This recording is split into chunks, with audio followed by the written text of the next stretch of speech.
Ամբողջ աշխարհում միլիոնավոր մարդիկ դուրս են գալիս ծայրահեղաղքատությունից, բայց դեռ շարունակում են գոյատևել եւ չեն հասնում նույնիսկ միջին եկամուտ ստացող բնակչության մակարդակին։ Սա պարզել է ամերիկյան Pew հետազոտական կենտրոնը։ 2011 թվականի տվյալով աշխարհում 15% ծայրահեղաղքատության պայմաններում Հայաստանի բնակչության 3%-ն էր ծայրահեղաղքատ։ Չի նշանակում, որ ծայրահեղ աղքատները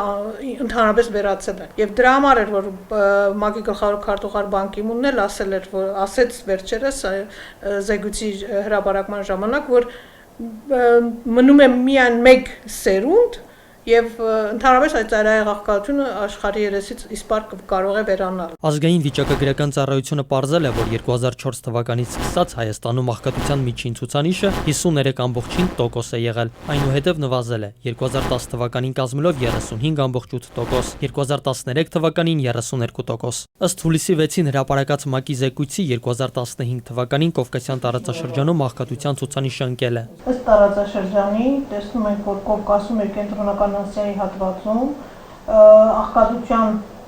ծայրահեղ աղքատությունը նվազել է, այսինքն բավականին ցածր աղքատության մակարդակ կա։ ՄԱԿ-ի հազարամյակի զարգացման նպատակների իրականացման արդյունքում միլիոնավոր մարդիկ 2000 թվականից դուրս են բերվել աղքատությունից, սակայն չեն միացել միջին խավին։ 1990 թվականին աղքատ էր համարվում աշխարհի բնակչության 47%-ը, իսկ 2015 թվականին ցուցանիշը կրճատվել է մինչև 14%։ Աննախադեպ առաջընթաց կա։ 90 թվականին եթե կար 1.9 միլիարդ ծայրահեղ աղքատ մարդ, իսկ այսօր կա 800 միլիոն,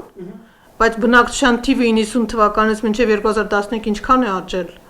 Այն ժամանակ 6 միլիարդ էր, թե 5 միլիարդ էր, հիմա դարձել է 7.5 միլիարդ։